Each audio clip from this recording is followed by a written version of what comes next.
오늘은 평화의 노래가 울리게 하라, 평화의 노래가 울리게 하라라는 제목으로 함께 말씀 나누도록 하겠습니다. 우리 크리스천들이 가지고 있는 신분이 무엇입니까? 바로 하나님의 자녀입니다. 그런데 세상을 살아갈 때 이 시대의 사람들이 정말로 우리를 하나님의 자녀다라고 여기고 있습니까? 세상이 우리를 향해서 와, 저들이야말로 정말 신의 자녀들답다, 정말 종교인들답다라고 이야기를 하고 있습니까? 안타깝게도 이 시대 가운데 우리를 향한 인식이 그렇게 좋지 못합니다.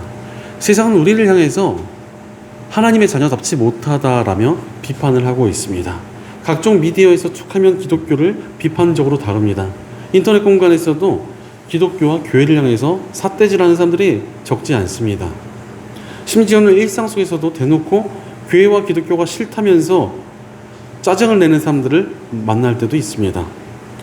이렇게 교회와 기독교를 비판하는 사람들의 말을 들어보면 대부분 크리스천들의 독선적이거나 위선적인 모습에 상처를 받았다는 이야기를 많이 합니다. 실제로 기독교에 대해서 비판적인 미디어들은 우리의 독선적이고 위선적인 모습만을 아주 도드라지게 표현을 하곤 합니다. 이런 시대를 겪으면서 기독교인들, 특히 신앙을 가진 청년들이 많이 의기소침해져 버렸습니다.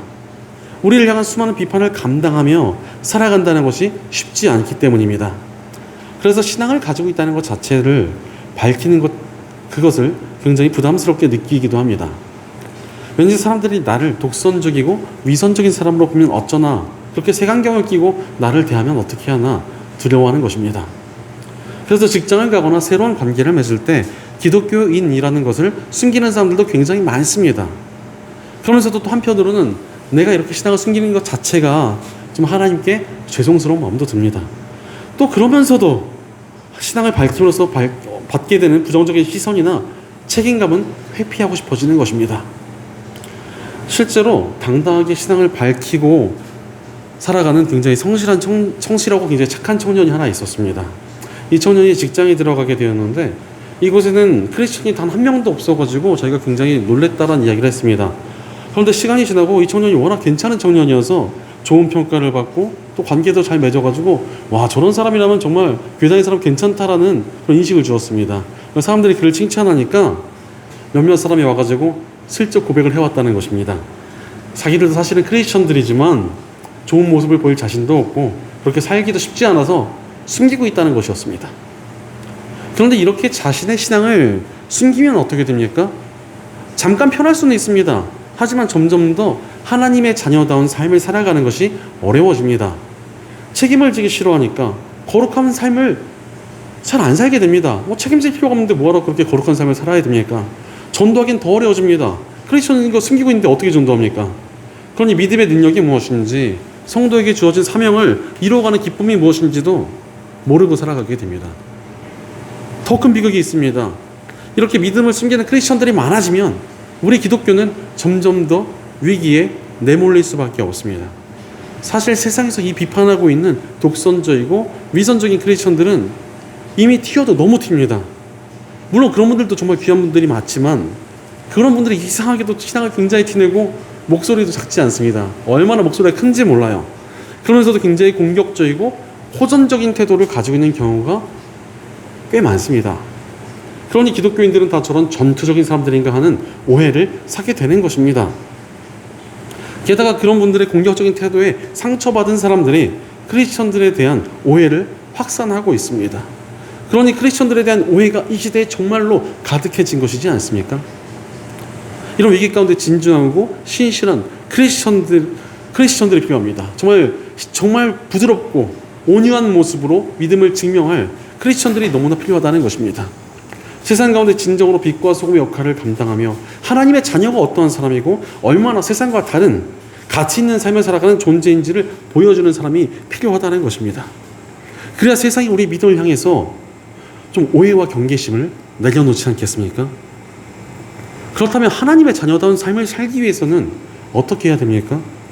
내가 하나님의 자녀다라고 외치고 다닌다고 좋은 크리스천이 되는 것이 절대 아닙니다. 우리는 하나님의 자녀답게 살아가야 합니다. 우리의 신앙은요, 말이 아니라 행동으로 증명되는 것입니다. 그런데 또 이렇게 행동으로 증명하라 이렇게 말을 하면은 마음이 되게 무거워집니다. 말보다 삶이 훨씬 더 어렵기 때문에 그렇습니다. 말 몇 마디 하는 거 어렵지 않아요. 하지만 삶을 살아가는 것은 굉장히 어렵습니다.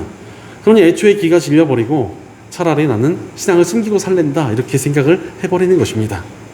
하지만 하나님의 자녀답게 살아간다는 것이 그렇게 거창하지 않습니다. 그렇다면 여러분, 하나님의 자녀답게 살아가는 길이 무엇입니까? 우리 예수님께서는 평화를 이루는 사람이 복이 있다라고 말씀하셨습니다. 그리고 그 복이란 하나님께서 그들을 하나님의 자녀로 부르시는 복이다라고 말씀하셨습니다. 여기에 너무나도 중요한 포인트가 있습니다. 하나님의 자녀답게 살아가는 길은 평화를 이루는 것에 있다는 것입니다. 사실 하나님과 우리의 관계 속에는 원래 평화 대신 불화가 자리 잡고 있었습니다. 우리의 죄로 인하여 우리는 하나님과 불화하게 되었습니다. 하지만 십자가의 복음을 통해서 우리는 하나님과 평화를 이루고 하나님과의 관계를 새로 맺으며 우리가 하나님의 자녀가 되었습니다. 즉 하나님의 자녀는 어떤 사람입니까? 하나님과 평화를 이루어낸 사람입니다. 또한 전도라는 것은 무엇입니까? 복음을 전해서 세상과 하나님의 사이를 이어서 평화를 이루어가는 길입니다. 게다가 이 세상에서 우리가 하나님의 자녀라는 것을 직면하는 삶은 무엇입니까? 다툼이 가득한 이 세상 가운데 평화를 이루어가는 것입니다. 실제로 이 세상은 날이 갈수록 싸우고 미워하며 불화가 가득해지고 있습니다. 지금의 시대만 봐도 세대 간의, 지역 간의, 성별 간의 갈등이 넘쳐나고 있습니다.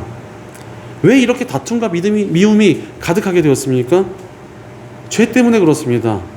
예전에 굉장히 특이한 교통사고가 난 적이 있었습니다. 운전자 두 사람은 기절할 정도로 크게 다쳤는데 자동차가 완전히 멀쩡했습니다. 희한하지 않습니까? 대체 무슨 일인가 했더니 안개가 너무나 심한 날이라 앞이 잘 보이지 않았던 것입니다. 그래서 마주보고 오던 운전자 두 사람이 창밖으로 고개를 내밀고 운전을 하다가 서로 머리를 꽝 하고 박고 기절해버린 것입니다. 박치기를 하고 기절한 거예요. 그런데 이 모습이 이 시대 사람들과 너무나 비슷합니다. 사람들은 죄로 눈이 가려져 있고 서로 부딪혀가지고 아프다면서 화내고 다투고 싸우고 있습니다. 그런데 여러분, 우리 어떤 존재입니까? 빛 대신 하나님의 자녀입니다. 분열과 미움으로 어두워져 있는 이 세상 가운데 빛을 비춰서 평화를 이루어갈 사명을 받은 사람들이 우리 크리스천들이라는 것입니다. 분열과 혐오와 다툼이 넘쳐나는 이 시대 가운데 평화를 전해주고 이루어가는 사람들이 있다면 그들이야말로 정말 하나님의 자녀 같다는 평가를 받지 않겠습니까? 그러니 우리는 미움과 다툼과 고성이 가득한 이 세상에 평화를 이루어가야 합니다. 그렇다면 우리가 어떻게 평화를 이루어갈 수 있겠습니까? 첫째로 존중을 통해 평화를 이루어가야 합니다. 평화라는 것이 어디에서 시작이 됩니까? 서로 간의 존중에서 시작이 됩니다. 서로를 존중하지 않으면 평화는 나타날 수가 없습니다. 사실 복음이라는 것도 그렇지 않습니까? 하나님께서 우리를 소중한 존재로 존중해 주셨기에 우리에게 십자가의 복음을 전해 주셔서 우리를 구원해 주신 것입니다. 그리고 우리도 그 복음을 받아들여서 하나님을 내 삶의 주인이자 아버지로 모시며 존중함으로 하나님과 우리의 관계가 이어지고 평화가 이루어지게 되는 것입니다. 오늘 말씀에서도 이러한 존중이 강조됩니다. 오늘 말씀 12절을 보면 형제자매 여러분, 우리는 여러분에게 부탁합니다. 여러분 가운데서 수고하며 주님 안에서 여러분을 지도하고 훈계하는 이들을 알아보십시오 라고 말씀하십니다. 사도 바울은 공동체 안에서 애쓰는 사람들을 알아봐 달라고 이야기를 합니다.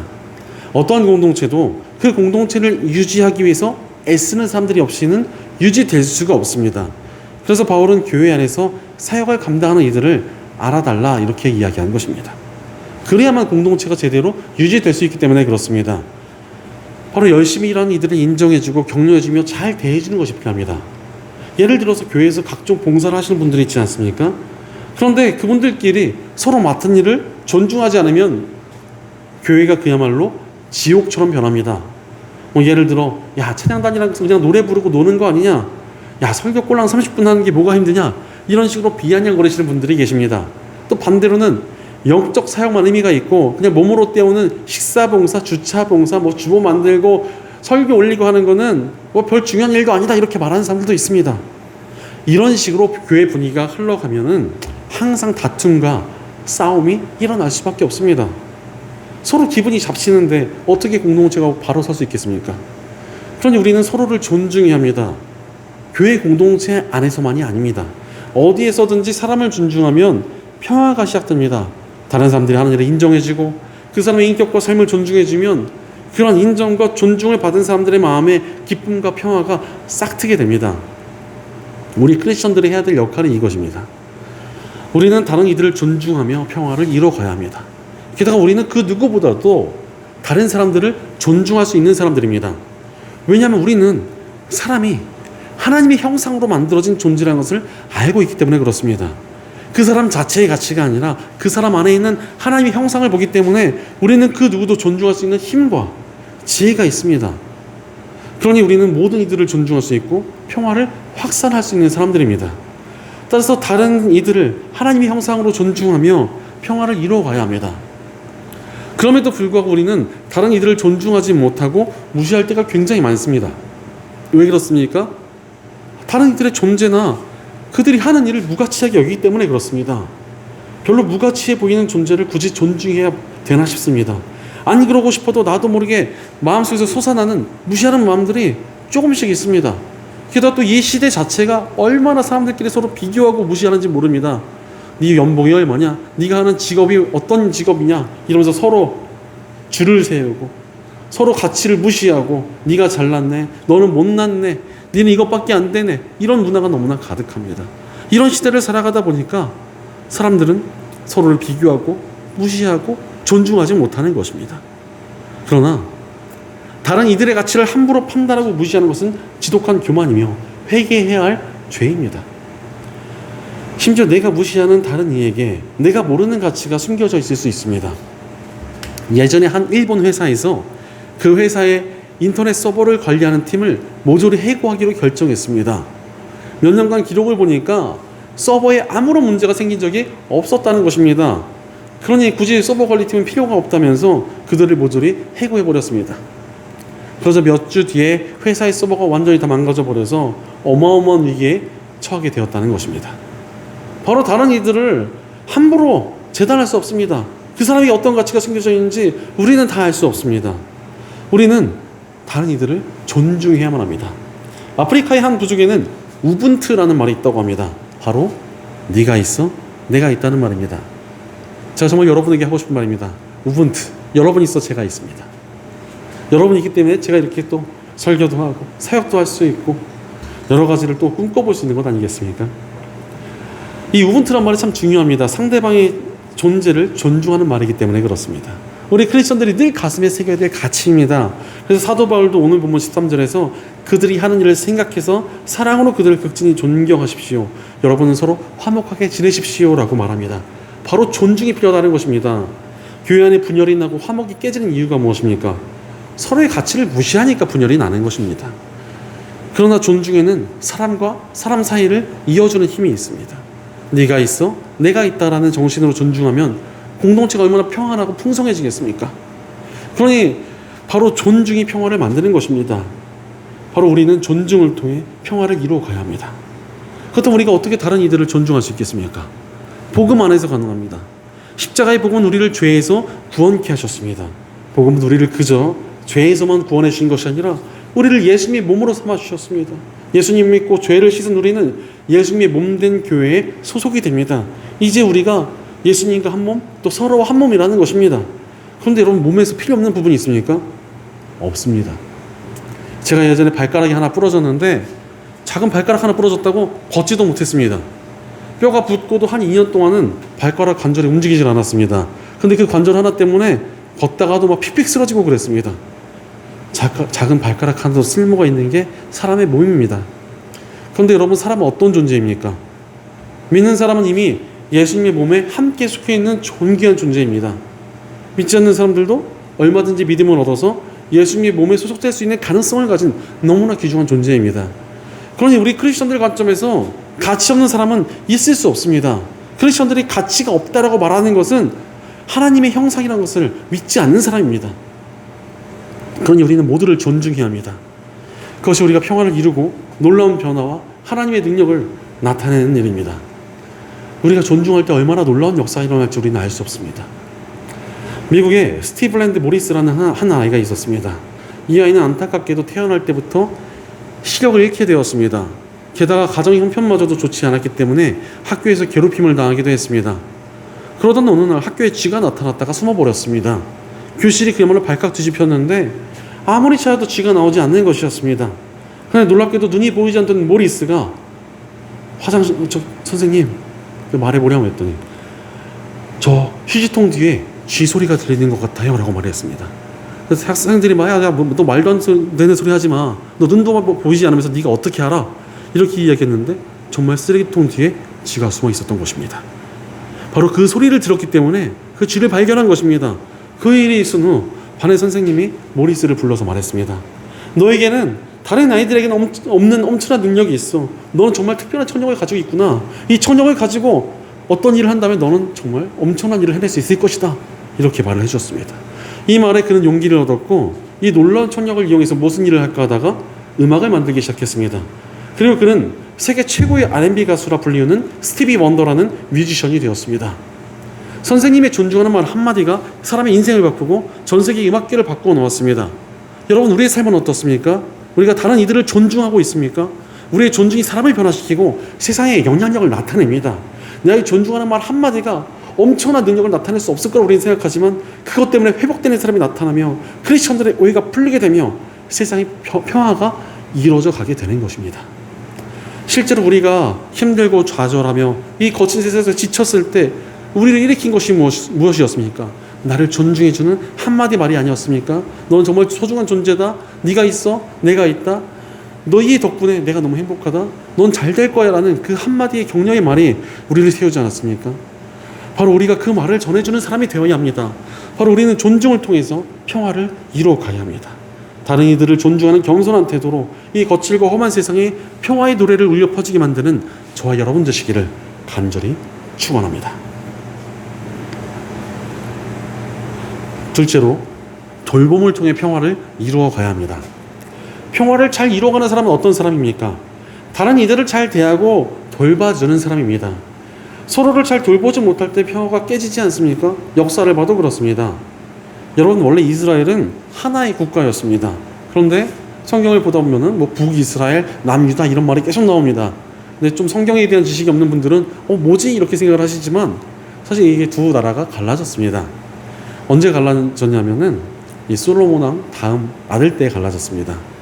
사실 바로 지혜로운 줄 알았던 솔로몬 왕의 통치에도 밝은 부분과 어두운 부분이 있었습니다. 솔로몬의 지혜로운 통치 덕분에 나라가 굉장히 부강해졌습니다. 성전과 왕궁도 아주 크게 지을 수가 있었습니다. 하지만 백성들은 계속된 공사에 동원되어서 너무나 지쳐버렸던 것입니다. 그래서 백성들은 새롭게 왕이 된 솔로몬의 아들 르호보암에게 공사를 좀 줄여주세요 이렇게 부탁을 합니다. 하지만 르호보암은 그 요청을 무시하고 백성들을 돌보려 하지 않습니다. 그러자 나라가 반으로 갈라지는 비극이 일어나 버렸습니다. 이렇듯 살아가면서도 우리가 다른 이들을 돌보지 않으면 평화가 깨어지게 되어 있습니다. 그래서 오늘 본문 14절에서도 형제 자매 여러분, 여러분에게 권고합니다. 무질서하게 사는 사람을 훈계하고 마음이 약한 사람을 격려하고 힘이 없는 사람을 도와주고 모든 사람에게 오래 참으십시오 라고 말씀하십니다. 바로 서로 돌봐주는 것이 필요하다는 것입니다. 마음이 약한 사람들을 격려해서 서로 일으켜 세워주고 힘이 없는 사람들을 도와서 함께 가는 것이 크리스천들이 해야 될 돌봄이라는 것입니다. 사실 왜 사람들 사이에 분열이 일어나고 다툼이 생깁니까?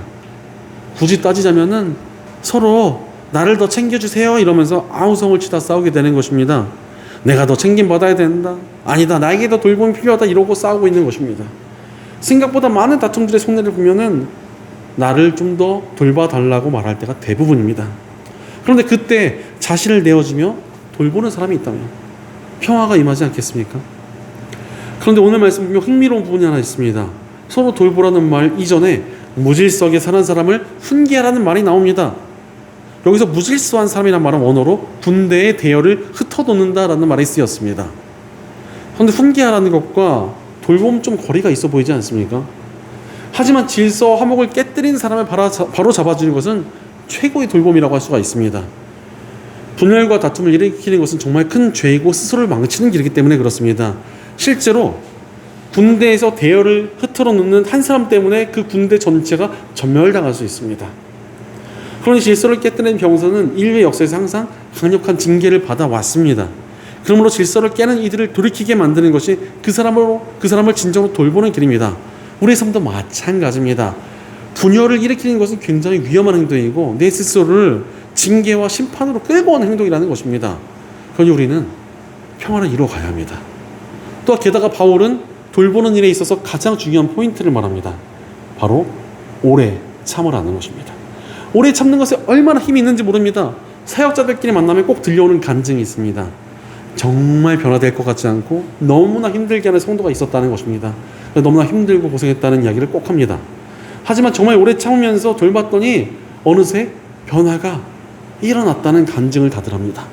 아마 이런 역사가 없었으면은 사역자들은 다 나가 떨어졌을 것입니다. 하지만 하나님께서는 오래 참고 돌보는 이들을 통해서 변화의 역사를 베풀어 주십니다. 우리 삶도 마찬가지입니다. 우리가 우리 주변에 있는 영혼들을 잘 돌보면 변화가 나타납니다. 그러면서 점차 그 영혼들의 마음에 평안이 찾아오고 평화가 확산이 됩니다. 게다가 오늘 말씀은 그 대상을 더욱더 확장합니다. 사도 바울은 모든 이들에게 오래 참으라고 이야기합니다. 내가 만나고 관계를 맺는 모든 이들을 보살펴줄 책임이 우리에게 있다는 것입니다.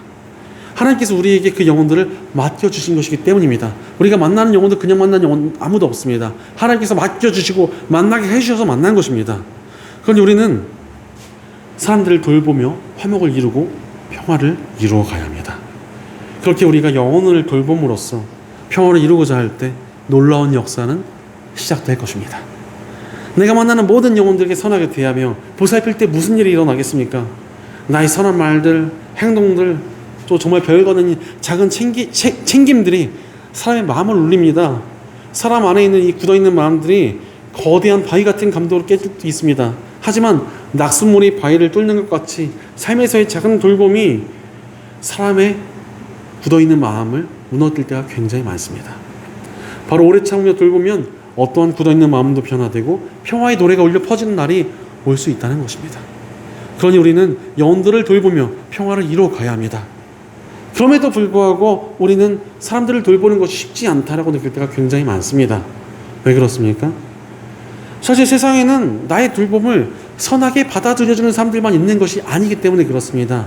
심지어 나는 정말 잘해줬는데 뒤통수가 얼얼할 정도로 배신하거나 선을 악으로 갚는 사람들이 너무나 많습니다. 그럴 때 우리의 성의와 노력이 무시당한 것 같은 느낌이 듭니다. 배신감에 눈물이 나고 정말 너무나 분해서 잠이 안 올 때도 있습니다. 그러다 보니 나도 악으로 갚아주고 싶어지는 것이 사람의 마음입니다. 그러나 내가 악을 악으로 갚아봐야 무슨 의미가 있습니까?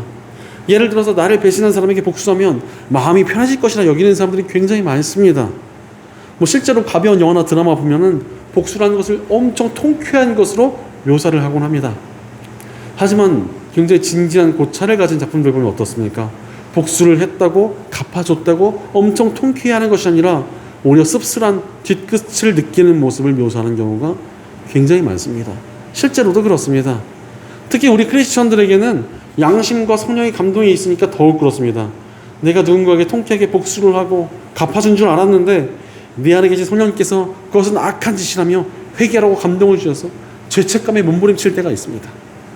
그러니 우리가 가져야 될 태도는 복수하고 갚아주고 통쾌하게 보복하는 게 아니라 평화를 이루어가는 것입니다. 돌보는 것입니다. 격려하는 것입니다. 존중하는 것입니다.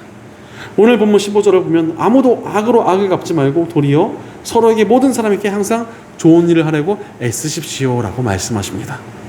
악을 악으로 갚지 말고 그저 선을 행하라는 것입니다. 악한 일 하지 말고 좋은 모습 유지하는 것이 크리스천들이 가져야 될 태도라는 것입니다. 그렇게 변하지 않는 좋은 모습으로 돌볼 때 우리 삶이 얼마나 감동을 주겠습니까? 여러분, 통쾌하게 악을 악으로 갚는 것을 보고 감동받을 사람 아무도 없습니다.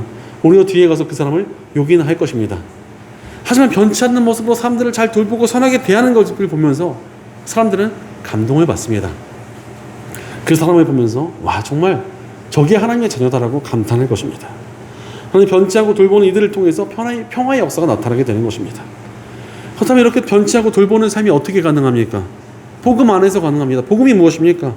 하나님께서 우리를 돌봐주셨다는 것입니다. 죄를 지음으로써 하나님을 배신하고 하나님이 원수가 되었던 우리를 하나님께서 잊지 않으시고 찾아주셨으며 돌보아 주셨다는 것이 복음입니다. 바로 십자가에서 하나뿐인 아들의 목숨을 희생시켜 우리를 구하시는 돌봄을 보여주셨습니다. 그러니 우리도 그 사랑과 은혜를 쫓아 돌보는 삶을 살아갈 수 있습니다. 이런 삶을 살았던 사람 중에 하나가 남아공의 넬슨 만델라 대통령입니다. 남아공은 그야말로 최악의 인종차별 국가였습니다. 소수의 백인들이 정책적으로 흑인들을 차별하면서 좋은 직업도 가지지 못하게 하고 공공시설도 이용하지 못하게 했으며 사는 지역도 딱 가둬놓고 백인들과의 결혼도 금지시켜 놓았습니다. 전 세계가 비난했으나 남아공의 인종차별은 멈추질 않았습니다. 인종차별을 철폐하며 투쟁을 했던 지도자였던 이 넬슨 만델라는 감옥에 갇혀서 무려 27년간이나 옥살이를 하게 되었습니다. 그리고 27년 만에 감옥에서 나온 넬슨 만델라는 남아공 최초의 흑인 대통령이 되었습니다. 차별당하며 27년간이나 감옥에 갇혀있던 흑인이 대통령이 되자 전 세계가 긴장하게 됩니다. 다수의 흑인들이 소수의 백인들에게 보복을 가할까봐 걱정했던 것입니다. 그러나 대통령이 된 넬슨 만델라는 모든 국민들을 돌보며 화합을 이루어갑니다. 자신을 감옥에 가뒀던 백인들을 용서하고 오히려 평화와 화합을 추구했습니다. 그리고 말하기를 누구도 피부색, 배경 또는 종교 때문에 다른 사람을 미워하도록 태어나지 않는다. 미워하게끔 배운다. 미워하는 것을 배울 수 있다면 사랑하는 것도 가르칠 수 있지 않겠는가. 사랑은 미움보다 더 자연스레 사람의 가슴에 다가온다라며 용서와 사랑을 외쳤습니다. 이런 지도자의 돌봄 덕분에 절대로 화합하지 못할 것이라 했던 두 인종이 화합하고 새로운 나라로 도약할 기회를 맞이하게 되었습니다. 사실 넬슨 만델라가 이러한 결단을 할 수 있었던 이유가 무엇입니까? 사실 그는 하나님을 믿던 감리교인이었고 감옥 생활을 버틸 수 있었던 이유에 대하여 하나님의 돌보심을 감사하는 마음 덕분이었다라고 고백한 사람이었습니다. 그러니 그 역시도 하나님을 따라 돌봄의 길을 걸었습니다. 그 덕에 남아공 사람들도 우분투, 네가 있어서 내가 있다는 정신을 회복하며 화합과 평화의 노래를 외치기 시작했던 것입니다. 여러분, 우리의 삶은 어떻습니까? 우리도 이렇게 평화를 확산하는 삶을 살아가고 계십니까? 평화를 확산하는 길은 아주 멀리 있지 않습니다. 그저 내 주변의 영혼들을 잘 돌보며 선하게 대하면 거기서부터 평화의 씨앗이 자라나기 시작하는 것입니다. 하나님께서도 평화의 씨앗이 자라나도록 우리의 삶을 도와주실 것입니다. 그러니 우리는 우리가 만나는 모든 영혼들을 잘 돌보며 평화를 이루어가야 합니다. 모든 이들을 돌보는 선한 태도로 거칠고 험한 세상에 평화의 노래를 울려 퍼지게 만드는 저와 여러분 되시기를 간절히 축원합니다. 사랑하는 여러분, 평화를 이루어가고 계십니까? 이 거칠고 험한 세상 가운데 평화를 이루는 것이 우리의 사명입니다. 평화를 이루는 삶을 통해 우리는 하나님의 자녀임을 증명할 수 있습니다. 그렇다면 우리가 어찌 평화를 이루어갈 수 있겠습니까? 영혼들을 존중하고 돌보는 것을 통해서 가능합니다. 예전에 성 프란체스코가 제자들과 금식하며 길을 걸어가고 있었습니다. 그런데 제자 한 명이 배고픔을 참지 못하고 길에서 파는 음식에 손을 대버렸습니다. 그 모습을 본 다른 제자들의 인내심이 부족하고 불경하고 악한 자라며 그를 비난하기 시작했습니다. 다들 그 제자를 막 비난하고 있는데 그때 옆에서 이러면서 음식 먹는 소리가 들렸습니다. 아니, 누가 이런 타이밍에 음식을 먹나 이러고 봤더니 자신들의 스승인 프란체스코가 음식을 먹고 있는 것이었습니다. 그래서 프란체스코가 말하기를, 야, 나도 너무나 배고파서 음식을 먹으려고 했는데 네가 먼저 먹어줘서 내가 살았다. 야 너희들도 같이 먹자. 이러면서 제자들을 불러 모았습니다. 실수로 인해 넘어진 제자를 존중해주고 돌봐준 것입니다. 그러니 얼마나 그 제자가 감동받고 평안을 얻었겠습니까?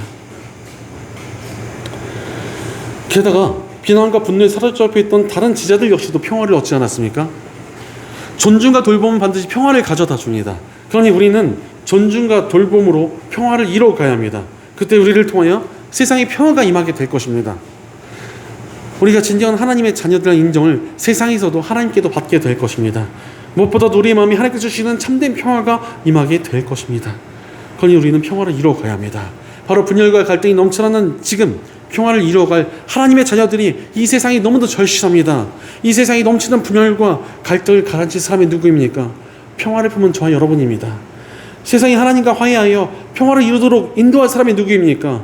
하나님의 평화를 전해줄 저와 여러분입니다. 하나님께 평화의 일꾼으로 쓰임받을 사람이 누구입니까? 존중과 돌봄의 마음을 가진 저와 여러분입니다. 이 땅의 영혼들을 구하며 세상의 평화의 노래가 울리갈 사람이 누구입니까? 평화의 사명을 가슴에 간직한 저와 여러분입니다. 평화의 사명을 가슴에 품고 영혼들을 존중하며 돌보고 이 거칠고 험한 세상 가운데 평화의 노래를 울려 퍼지게 만들며 평화의 일꾼으로 쓰임받는 저와 여러분 되시기를 주의 이름으로 간절히 축원합니다. 기도하겠습니다. 우리에게 평화를 전해 주신 하나님 감사합니다.